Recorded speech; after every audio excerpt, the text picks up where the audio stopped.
Dzień dobry Państwu. Dzisiaj ważny dzień, ja sobie tu usiądę w naszym ciasnym pokoiku hotelowym. Dzisiaj dzień, na który bardzo, bardzo długo czekałem. Jedziemy na Tsukubę i nie jedziemy tam oglądać, tylko jedziemy jeździć. Trochę mam stresa, bo generalnie jak się na coś bardzo, bardzo długo czeka, to nie wiadomo jak to będzie. Kiepsko spałem, jestem średnio naprawdę wyspany dzisiaj. Zobaczymy jak będzie ze zdrowiem dzisiaj w ogóle. No targałem ogromną walizę, gdzieś tam jest z tyłu walizę ze sprzętem całym. No kurczę, jakoś, wiecie, to jest takie strasznie dziwne uczucie, nie? Kiedy wiele lat na coś czekasz, kombinujesz, coś próbujesz zrealizować i przychodzi ten dzień, wstajesz rano i musisz sobie, kurde, to dzisiaj, zrobimy to. Także moi drodzy, zapraszam Was na wycieczkę, jedziemy na tor Tsukuba. Przed nami 1,5–2 godziny jazdy, bo jesteśmy w samym centrum Tokio. Walimy na tor, tam spotykamy się z naszymi znajomymi i z Japończykami, którzy organizują track day, w którym dzisiaj wezmę udział. Zapraszam na naszą dzisiejszą tokijsko-tsukubijską przygodę. Zaczynamy.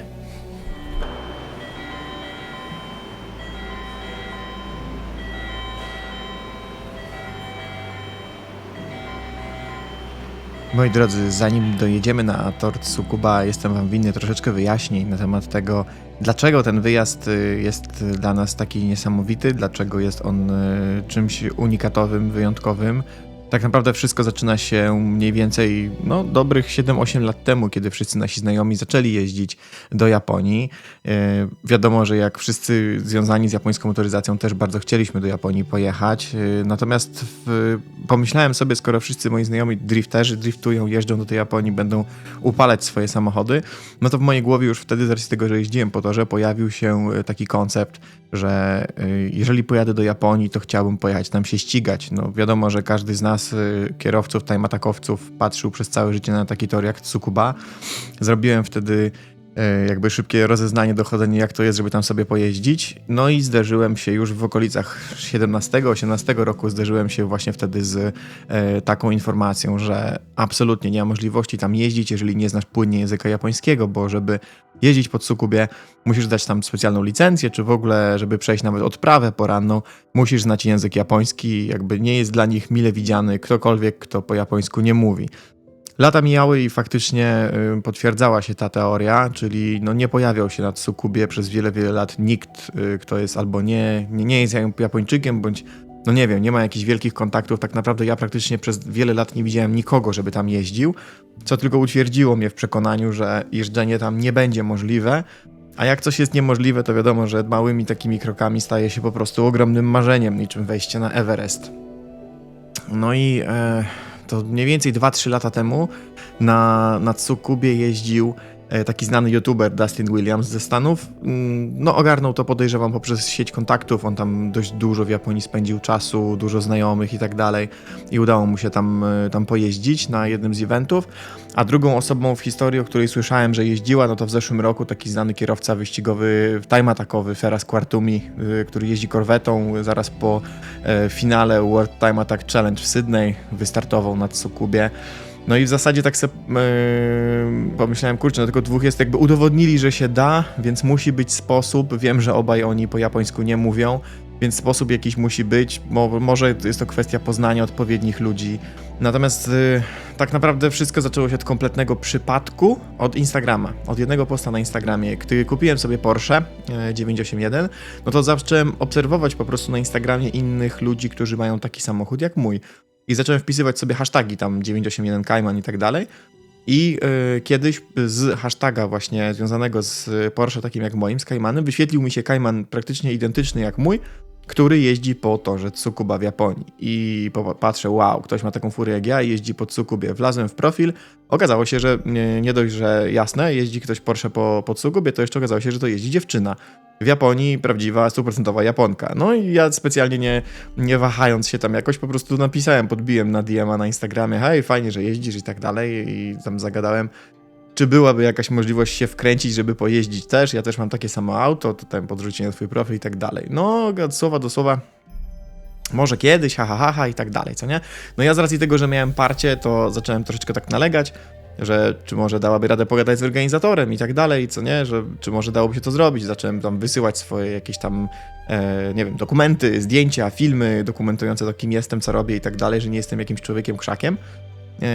Natomiast no, w pierwszym takim etapie tej znajomości to nie było wcale takie oczywiste, że coś z tego się wydarzy i tak poczułem, że no nie poręczy za mnie, czy nie jest w stanie, nie może być takiej sytuacji, że poręczy za mnie, kiedy mnie nie zna i tak dalej. Więc ja stwierdziłem, dobra, słuchaj, może kiedyś udałoby się nam to zrobić, jeżeli ja mogę coś ode mnie położyć jakby na stole i coś zrobić dla ciebie, no to jeżeli kiedykolwiek chcielibyście, no bo widzę, że jesteś fanem, jeździsz po torze, jesteś fanem Porsche, jeżeli kiedykolwiek przyszłoby ci do głowy przyjechać do Europy na Nürburgring, to przyjadę, pomogę, zorganizuję, załatwię wynajem auta, pokażę jak jeździć po torze, załatwię różne, nie wiem, miejscówki, doradzę i tak dalej, jakby położę na stole całą swoją wiedzę i możliwości, specjalnie do was przyjadę na Nürburgring, jeśli byście chcieli przyjechać. Mówię, jeżeli byście chcieli, bo zauważyłem, że jej facet też ma auto takie tematakowe, wtedy Nissana 370Z, więc jakby, że chętnie im pomogę. No i ku mojemu zdziwieniu ona wtedy mówi, że dokładnie w kwietniu, jakby nasza rozmowa miała miejsce gdzieś w grudniu, styczniu, a ona mówi, że ma na kwiecień kupione bilety do Europy i myślała, czy nie pojechać na Nürburgring. No i to był taki moment, kiedy zapaliła mi się lampka, pojawił się pomysł na taki, na poznanie się i na to, żeby to gdzieś tam zażarło. I dokładnie ja wtedy klepnąłem noclegi, mówię, Marta, jedziemy na koniec kwietnia na Nürburgring, żeby poznać znajomych z Instagrama, Japończyków. I faktycznie taka akcja miała miejsce, oni przyjechali do Europy, spotkaliśmy się na Nürburgring, wzięliśmy Martę S15, wzięliśmy mojego Caymana, pojeździliśmy razem po Nur, spędziliśmy świetnie czas, jakby poznaliśmy nowych, fajnych znajomych, przyjaciół po prostu w Japonii. Pokazaliśmy im, jak się jeździ, zarówno ja też na prawym siedzeniu jako instruktor pomogłem im jeździć, jakby trochę zapewniliśmy im takie miękkie lądowanie po prostu na Nürburgring i ten czas spędzony, ten weekend, te kilka dni z nimi naprawdę były takie turbo super fajne, im się mega podobało i wrócili mega zadowoleni i no jak się żegnaliśmy, to Aki, którą poznałem, właśnie sama powiedziała, że naprawdę spełniłeś nasze marzenie i pomogłeś, żeby poszło super, jakby teraz kolej na nas. I to był taki moment, kiedy już wiedziałem, że to się wydarzy. Po ich powrocie do Japonii oni zaczęli właśnie rozmawiać z organizatorem i poręczyli de facto za mnie.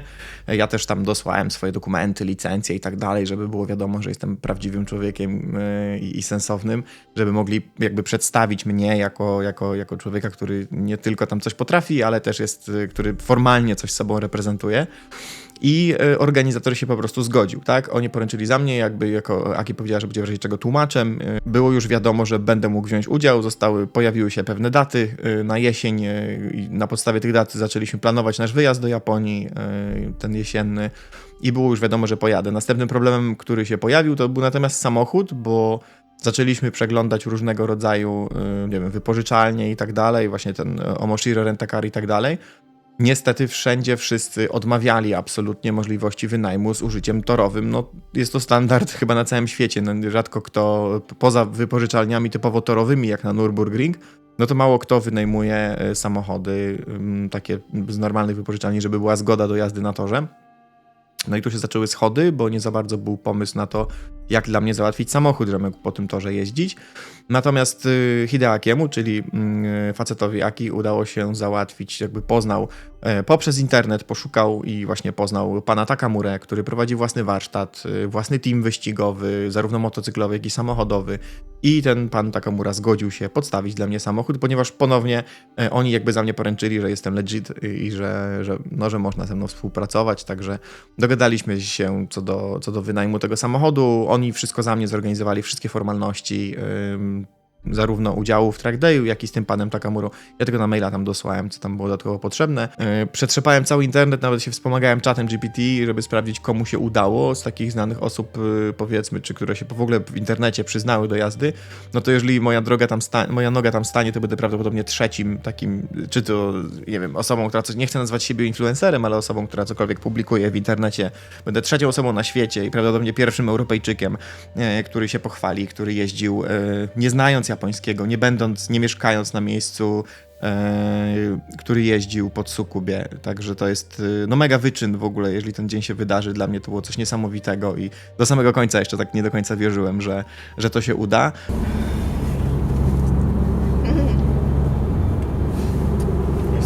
Jest jakiś piękne na domki. prowincji. Domki piękne są. Michał, opowiedz trochę o drodze, którą tutaj przeżyliśmy. Jest to dramat. Po prostu przeżyliśmy dzisiaj horror od rana z tą trasą. Wszystkie bramki. Mamy samochód z wypożyczalni, który nie ma karty ETC i musimy płacić gotówką lub kartą na bramkach. A Tokio ma obecnie taką filozofię, że już chcą zmusić wszystkich do posiadania ETC, czyli elektronicznego systemu otwierania bramek. I akurat na północ, żeby z Tokio wyjechać, wszystkie wjazdy na autostradę, która wjedzie na północ od Tokio, wszystkie są ETC only, czyli tylko i wyłącznie elektronicznie z kartą.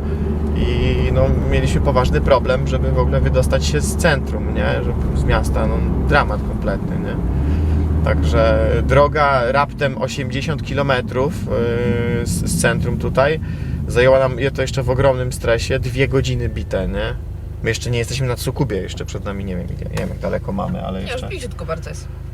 No, ale tak generalnie to hardcore, nie? Dojechaliśmy na koniec wioski i zaraz minęliśmy kapustę i cebulę. I jak się okazuje, za 2-3 firmami, tu gdzieś, Integry jakieś stały, jakieś samochody, jest 15, O, 15. więc tutaj pachnie wyścigami. Oho. Oho. O! Aha. Dzień dobry.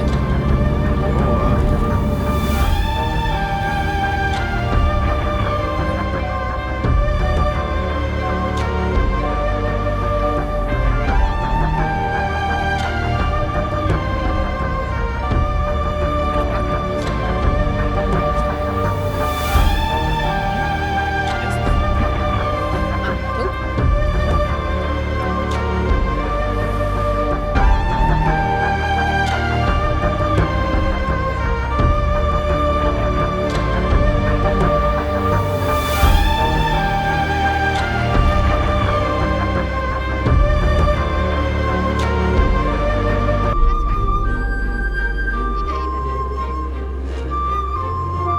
The water is so dirty.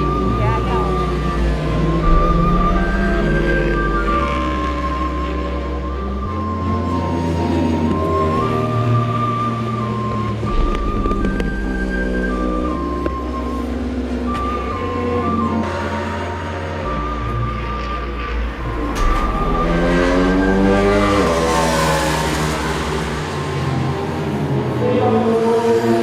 Bardzo obawiałem się fotela i dla mnie dużym wyzwaniem był fotel wyścigowy w tym samochodzie. Jak się domyślacie, Japończycy są trochę mniejsi niż my, a ja jeszcze jestem taki raczej nadprogramowy, jeżeli chodzi o tyłek, bo mam dość szeroką miednicę, więc zawsze fotele, ja się w takie standardowe, wąskie fotele nie mieszczę, zawsze mam troszeczkę większy fotel, żeby mi było komfortowo. No i było pytanie, czy ja się zmieszczę. No było ciężko, było bardzo ciężko, jakoś tam się powiedzmy, że na siłę wepchnąłem w ten fotel, ale naprawdę to było tak bardzo, bardzo na styk. Udało mi się w ten fotel wejść, ale pozycja nie była taka perfekcyjna czy idealna, nie mogę powiedzieć, że to był maksymalny komfort. Jakby no, musiałbym z 6-7 kilo zrzucić, żeby było jakby dużo lepiej dla mnie, natomiast spadł mi kamień z serca, jak się okazało, że jestem w stanie w ten fotel się w ogóle wcisnąć, bo opcji na drugi fotel nie było. No bardzo ciasny tutaj wtychnie, ale do wytrzymania. Jakby w Radicalu mamy podobnie, więc jakby damy radę. Czy idziemy się rejestrować coś, tak? Za 5 minut, tak. A, okej. Fajne oponki? Nie wiem, co to za firma kompletnie, no. Fajne? Nie wiem. Nie znam mieszania. Ale jak? No Nowe? świeża, w miarę Nowe? świeża, tak. Pan Takamura, którego poznałem, który przygotował samochód, to jego samochodem jechałem, jakby otoczył mnie fajną, dużą opieką. Mimo że ani słowa po angielsku czy coś, to naprawdę szybko się dogadaliśmy, jednak wiecie, taki, nawet na migi, taki język motorsportowy pomiędzy kierowcami, mechanikami jest no, uniwersalny na całym świecie i jakby szybko się tam dogadaliśmy, co ma być i jak. On mi przysłał jeszcze przed wyjazdem na Tsukubę, on mi wysłał na maila o jakieś onboardy jego zawodników i tak dalej, jak jeżdżą tym autem, więc miałem możliwość przygotować się. Ja w domu ciężko trenowałem na symulatorze i spędziłem ponad miesiąc, żeby jeździć na symulatorze i przygotować się. Specjalnie od Ireco Motorsport zamówiłem sobie mocowanie drążka manualnego na lewą rękę, żeby się przygotować. Pobrałem sobie samochód, który był prawie że identyczny jak ten, którym jeździłem, także 350Z o takich samych przełożeniach. Sam tor Tsukuba był odwzorowany świetnie, jest w Assetto, także muszę przyznać, że jakby jego to, co on mi pomógł, żeby się przygotować, plus moje przygotowanie na symulatorze dały mi bardzo dużo i jakby to lądowanie na tym torze było naprawdę miękkie i bardzo szybko się dogadaliśmy i mogłem łatwo wsiąść do tego auta i jeździć. Nie było tam specjalnie żadnych stresów, żeby coś mnie, nie wiem, zaskoczyło i tak dalej.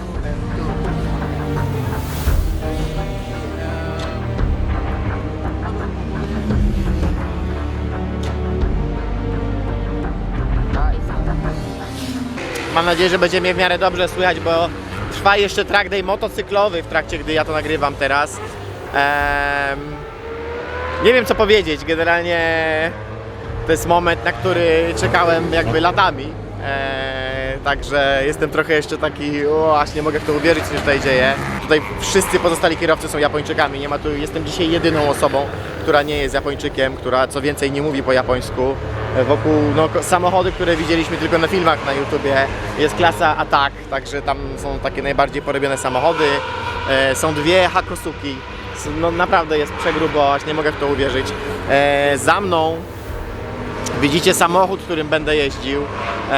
Jest to 350, porobiona bardzo grubo na 380 koni, odelżona 1250 kg. Jest to samochód, którym ich topowy driver robi gołą minutę na tym torze. No ja jak zrobię minutę 5, to będzie dobrze, nie? Także wiecie, no jeździmy. Mam dzisiaj 3 sesje tutaj takiej jazdy. Zobaczymy, czy się sprawdzę, zobaczymy, czy dam radę. Trochę mam takie wiotkie nogi, no co mam wam mówić, nie? Jakby wizyta tutaj jest taka mocno onieśmielająca jako kierowca, bo wiecie, jak tu się przychodzi zwiedzać, to sobie tam chodzisz, kręcisz i ale kiedy masz to, przyjechałem tutaj, wiecie, z całym sprzętem, z kombinezonem, z kaskiem i kiedy masz to parcie, że przed tymi wszystkimi Japończykami musisz wsiąść za kierownicę samochodu, to jest uczucie, które bardzo ciężko jest opisać i bardzo ciężko mi przekazać te emocje, bo pierwszy raz czegoś takiego doświadczam, naprawdę. Nic, mamy odprawę, nasi przyjaciele będą mi zaraz tłumaczyć podczas tej odprawy, o co chodzi. Zasady są bardzo podobne jak w Europie, jeśli chodzi o flagi, nie ma tylko podwójnej żółtej, a reszta jest wszystko dokładnie tak samo. Duża mieszanka kierowców w mojej sesji, w której będę jeździł. Mam uważać, bo są nieprzewidywalni kierowcy. Zobaczymy, co to z tego będzie. Mam nadzieję, że te motocykle zaraz skończą, bo nie mogę tego słuchać, nie? Jakby... Jezus Maria, track daje motocyklowe to jest coś strasznego. Dobra, parę zdań na temat samochodu. Mam nadzieję, że będzie mnie słychać w miarę. 350Z odelżone, całe w laminatach, w karbonach. No oczywiście jak to w Japonii, koła oryginalne, jakieś to są wolki, tak. Hamulce PFC na pływającej tarczy. 380 koni, w pełni oklatkowany wóz. Wyłączone wszelkie możliwe wspomagania. Także no prawdziwy race car, tak? Porządnie oklatkowany. Co tam nawiew, karbonowe drzwi. Generalnie grubo, ledwo wszedłem w fotel. Naprawdę ledwo z moją grubą dupą się tutaj zmieściłem. Ogólnie wóz bardzo analogowy, bardzo szybki. Myślę, że będzie bardzo przyjemnie. Chyba tak lekkiej zetki to w Polsce, nie wiem czy w Polsce są tak lekkie zetki na 1200 kg, żeby ktoś zszedł. Tutaj widać w środku jak to wygląda. No goła blacha generalnie, nie? Body kit jest coś w stylu Nismo. Z tyłu macie oczywiście ogromny wydech, chłodnica dyfra, chłodnica skrzyni. Mam się nie martwić, przekazano mi, że mam się nie martwić żadnymi temperaturami, absolutnie. Mogę upierdzielać do oporu, nic mu nie będzie. Przedni zderzak też taki w stylu Nismo, potężny wlot z przodu, krateczki porobione, żeby nic nie wpadło. Także elegancko, no wszystko lekkie. Zobaczymy jak to będzie. Pokażę wam kilka co ciekawszych samochodów, jakie tutaj są, bo mózg rozwalony. Tam jakiś Lotus, Mazda, ale patrzcie to. To będzie jeździć z nami dzisiaj podczas tej sesji.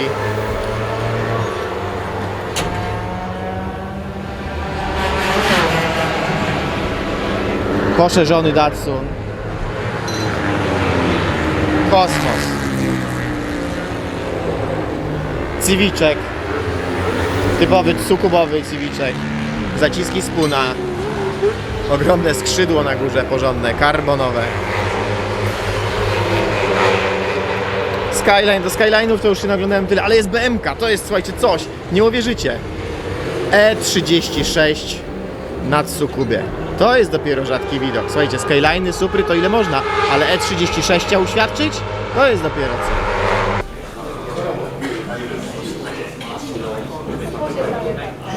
Trochę jak w szkole, w szkolnych ławkach, odprawa. 今日は K1 スポーツの今回参加いただきありがとうございます。ミーティング始めます。まず走行準備していただいていると思いますけど、ゼッケンはボンネットと左右ドア、ケースカーを出して1コーナー、インベタでお願いします。コースイン直後1コーナーに対してアウトインアウトのライン取りを取ろうとすると、先にコースインした車両と一緒に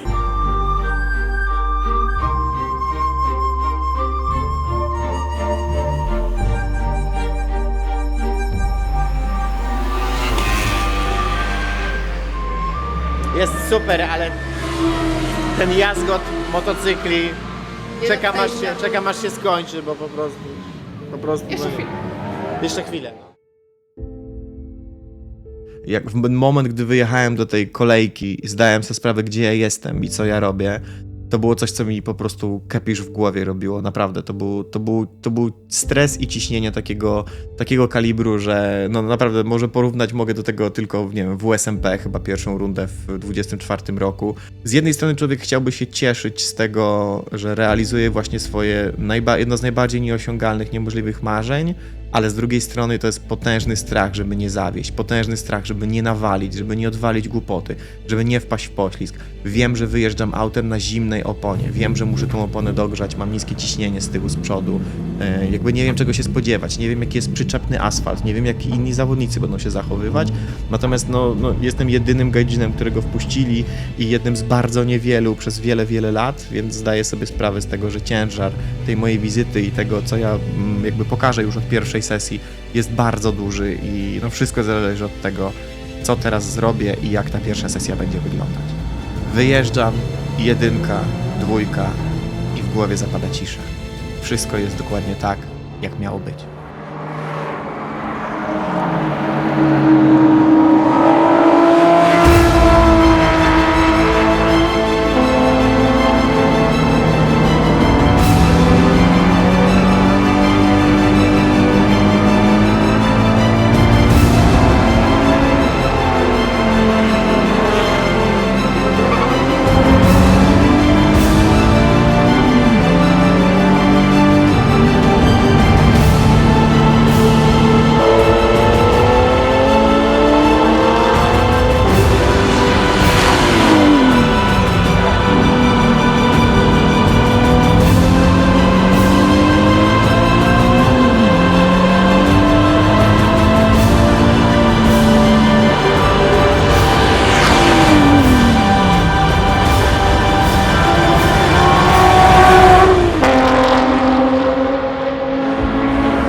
Jak auto? O, Fajne? Ciepło? super, no. Szybko? Wow. Naprawdę, jak wyjazd, w ogóle rzecz, której wcześniej nie przewidziałem, to jest to, że ja mam spieka bardzo twardego, nie? Jakby sam wyjazd mówię, o kurwa, zgaśnie mi auto, nie? Ja po prostu masakrycznie twardy, nie miałem w życiu auta z takim sprzęgłem, 0,1 po prostu, wiesz, puszczasz i cały ci, no ale dobra. No i tak wiesz, jak stałem w tym korku do wyjazdu, to mówię, Jezu, mówię, zaraz umrę, nie? Jaki tam machał, robicie zdjęcia, filmy, No. machał, a ty nic, zero. Nie, ja skupienie 100%, naprawdę pierwsze dwa, no też ustaliliśmy, że opona z tyłu jest zimna, więc pierwsze dwa okrążenia jak sprawdzałem, samochód skręca jak szalony. Skręca tak, że nie jeździłem autem, które tak skręca w życiu, tylnionapędowym. No po prostu jak po sznurku idzie, nie? No jedzie jak, nie wiem, nie potrafię opisać, nie? Więc no niewiarygodnie zawieszeniowo zrobiony samochód, niewiarygodnie lekki, z niewiarygodnym gripem, sztywny, prawdziwy racecar, super obspawany dookoła, także no to jest taki typ samochodu, tak jak jeździłem jedynką w Czechach, że samochód ma taką ilość gripu i mechanicznego, hamowania w ogóle, że już generalnie jest tylko psycha, nic innego. W ogóle nie ma tematu auta, nie? Jakby samochód kompletnie. nie limituje cię zupełnie. Absolutnie. Limitem jest tylko psycha i największym dla mnie obecnie limitem jest jakby manual moich rąk, czyli to, co robię z rękoma, bo przepięcie z 2 do 3 jest po prostu problematyczne w takim bardzo szybkim przemieszczaniu się, nie? Także nie jest łatwo, ale jakby po 10 kółkach już zaczęło to wchodzić. No na pierwszej sesji w życiu zrobiłem 1.06, to jest naprawdę akceptowalny czas na pierwszą sesję w życiu, nie? Cel jest zejść tam na 1.04 i niżej, nie? Zobaczymy, co będzie, nie? Tak, włączmy. Także no. No ale kosmos przeżycie, nie? Jakby tych aut na torze jest bardzo dużo. Jest tłok taki. Jest tłok, ale co dla mnie jest fajne, wszystko wyprzedza. W miarę wszystko wyprzedza. Także jest naprawdę nieźle. Tam chyba tylko tych Lotusów, nawet chyba Lotusy też wyprzedzałem, także jest nieźle, a jestem w grupie tej szybszej, nie? Także całkiem spoko, nie? Naprawdę, no przeżycie kosmiczne, ale stres miałem taki, że nie do opisania, no spięte mięśnie A już karku. troszkę lepiej się czujesz? No, adrenalina uderzyła, było lepiej, no. Co? Czy nie? Tak, możemy się napić, no. Stało się dokładnie tak, jak podejrzewałem, czyli już po pierwszej sesji podczas pierwszej sesji adrenalina bardzo mocno mi pomogła, uderzyła, jakby uśmierzyła ból dość mocno, także już jak ten cały kamień z serca i stres mnie opuściły, no to zaczęła się przyjemność, zacząłem czuć samochód, który światłem jest niesamowity, świetnie skręca, świetnie sobie jakby radzi. Mam nieidealną pozycję, jak zauważycie na tych onboardach tutaj, ja tak dziwnie podaję kierownicę, zamiast trzymać ręce w jednej pozycji. Powiem tak, jakby to, że samochód fotel miałem bardzo odchylony do tyłu, ta pozycja potencjalnie była bardzo wygodna dla pleców, ale tak dziwnie wymuszała, nie do końca idealne to było dla mnie, dla rąk i z jakiegoś powodu tak mi było po prostu wygodniej. Do tego samochód miał bardzo duży kąt wyprzedzenia stworzenia zwrotnicy, czyli kierownica niesamowicie wracała. Ja tak naprawdę malutki rąk wykonywałem tylko rękoma i od razu chciała wracać, a że tor składa się z 3 nawrotów 180 stopni, no to ja domyślnie i tak bym przekładał ręce na kierownicy, ale jakby tego dnia to jest aż tak przerysowane, ja tą kierownicę podaję, to uprzedzam wszystkich, zanim ktoś skomentuje, że to, co ja robię, jest co najmniej dziwne czy nieprawidłowe. To jest kombinacja bardzo wielu czynników, jakby tego dnia. Następnym razem dopracuję tą pozycję lepiej, żeby jednak trzymać te ręce. Wiedziałem, że będę jeździł raczej na chillerce, nie jechałem na śmierć i życie, więc mogłem sobie pozwolić na taką dość nietypową pozycję. Mimo to z każdym okrążeniem przyspieszałem, jeździłem coraz szybciej. Druga sesja to już dużo więcej pewności siebie, dużo wyprzedzania, pewniejsze, szybsze wchodzenie w zakręty, dużo późniejsze hamowanie. Na koniec drugiej sesji już udało mi się uciąć 1,5 sekundy od pierwszego czasu. Zrobiłem niskie 1,05, także fajny progres, 1,5 sekundy w dół już na drugiej sesji. Już czułem, że zaczyna mi to wchodzić, że jest nieźle. Na drugą sesję w ogóle kazali mi wyjechać jako pierwszemu, także to w ogóle było dla mnie coś niesamowitego, jak stałem w tej kolejce nad Tsukubę jako pierwszy z kolei.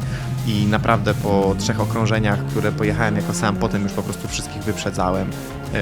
Czułem, że to, co robię po prostu dobrze. Czułem, że jestem we właściwym miejscu i czasie i dopiero na drugiej sesji naprawdę poczułem, że realizuję swoje marzenie.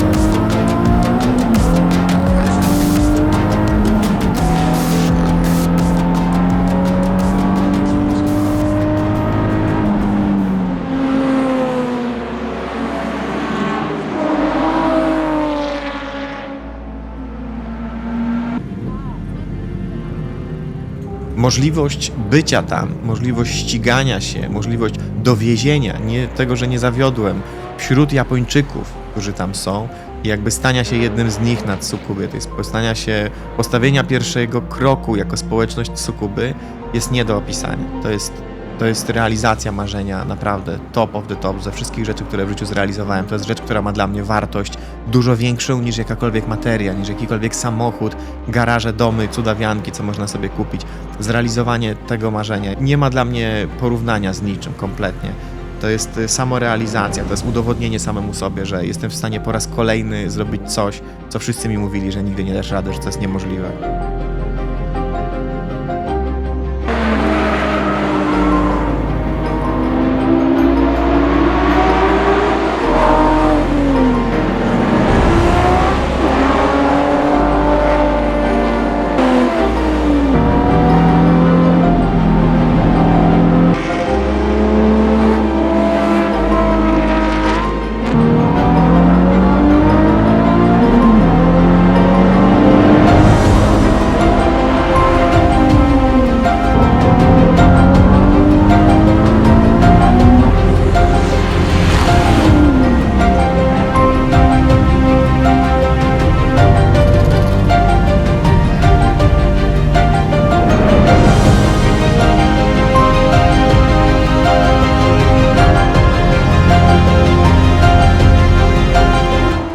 Mega miło zwrócić samochód w jednym kawałku dla pana Takamury, który mi mega podziękował. To był dla nas taki ważny moment na koniec. Powiedział mi wprost, że jestem naprawdę dobrym kierowcą i że podobało mu się, że dbałem o jego samochód i że go dowiozłem w jednym kawałku, przy tym robiąc bardzo dobry czas, jak na pierwszy raz na Tsukubie. Także zawiązaliśmy fajną znajomość i planujemy jeździć razem w przyszłości i na pewno będę chciał wrócić do Japonii, jeździć razem z nim i tym samochodem ponownie. W przyszłości mam nadzieję, że uda mi się jakoś to zrealizować, żeby pojeździć także po torach takich jak Fuji czy Suzuka. Zobaczymy, bo to jest jeszcze trudniejsze niż Tsukuba, ale jak zrobiłem to myślę, że postawię kolejny krok. Pojechała! Pojechała! To nie jest standard na track dayach, ale tutaj na samym końcu track daya wszyscy się spotykają i robią walkę nożyce, papier... Kamień, papier, nożyce. Papier, kamień, nożyce. Generalnie robią jakiś taki pojedynek na to i można wygrać jakieś nagrody. Niezła forma generalnie. めちゃいますね。最初はグー、じゃんけんぽい。グーの方、まずグーだけ。まだ置いてもう一回グーの方いきます。じゃんけんぽい。あいこです。 Discount. Oh, next. じゃんけんぽい。パーの方。まだ9人いるからもう一回。最初の方。じゃあグーもう一回。最初はグー、じゃんけんぽい。パーの方。パー1、2、3人。じゃあパーの方おめでとうございます。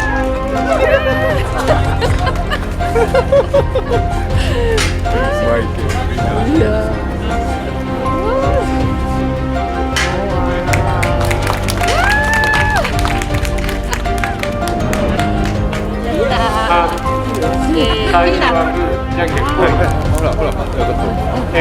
チョキの方。じゃあチョキもう一回いきます。最初はグー、じゃんけんぽい。グーの方。あ、グーおめでとうございます。いいね。 Nice. My size and my color. Perfect.